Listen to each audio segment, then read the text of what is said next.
All right, so this is project number 3, and I broke this up on Excel, and I'll include that, Professor, so you have it.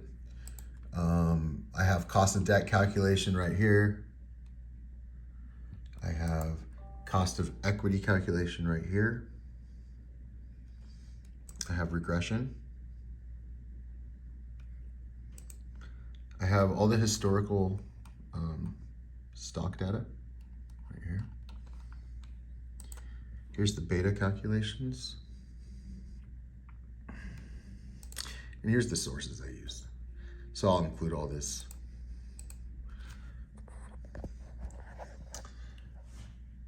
So in order to calculate WACC, or weighted average cost of capital, we first calculate the variables in WACC, such as the cost of equity, cost of debt, and the corporate tax rate for Amazon.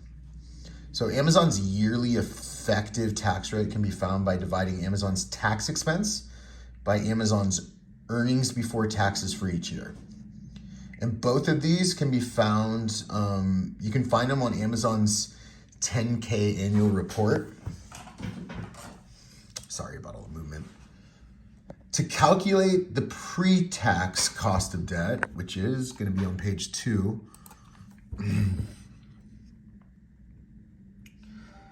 we must first obtain the annual interest expense as well as Amazon's debt, both of which can be found on Amazon's 10K annual report.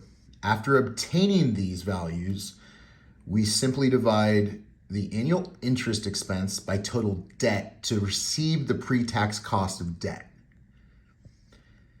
The after-tax cost of debt is found from multiplying pre-tax cost of debt by 1, the tax rate. Page 3. To calculate the cost of equity, which is on page 3, we use the formula risk-free rate plus beta.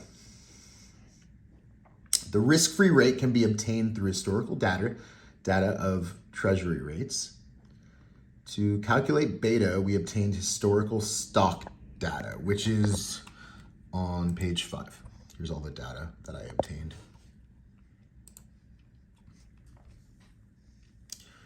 And the data is going to be from 2017 to December of 2021 for both Amazon stock as well as the S&P 500.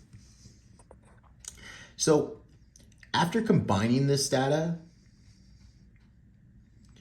we must calculate the daily percent change for the Amazon and S&P 500 stock price. Once the percent of change for each is calculated, we can calculate the beta, which is going to be on page 6. And how we do this is it's by dividing the covariance by the variance. The variance and covariance can be calculated using the Excel functions. I don't have it on my Excel sheet, but the functions are var.s and covariance spelled out .s.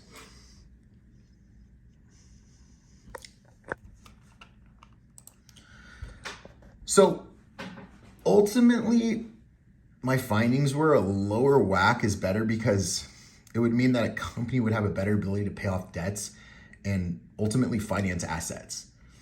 And, fortunately for Amazon, they have a low WACC at a 5-year average of roughly 2.5%. And a 2.5% WACC, weighted average cost of capital, means that Amazon will have to pay investors an average of 0.025 for every dollar of equity. At 2.5%, Amazon has a WACC well below the average of all sectors and below the 5.92% average weighted average cost of capital of Amazon's sector retail. The regression statistics generated by Excel match the trend line equation on the graph.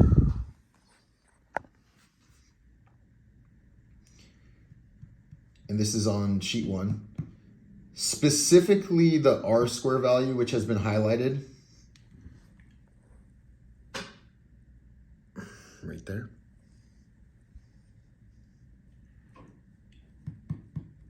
The graph trend line indicates a decline in Amazon's weighted average cost of capital over the next 3 years, which is a positive sign for Amazon investors.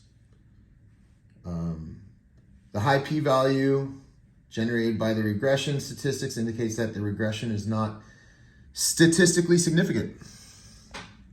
So I am going to include all this, Professor, and that is project 3. Thank you very much.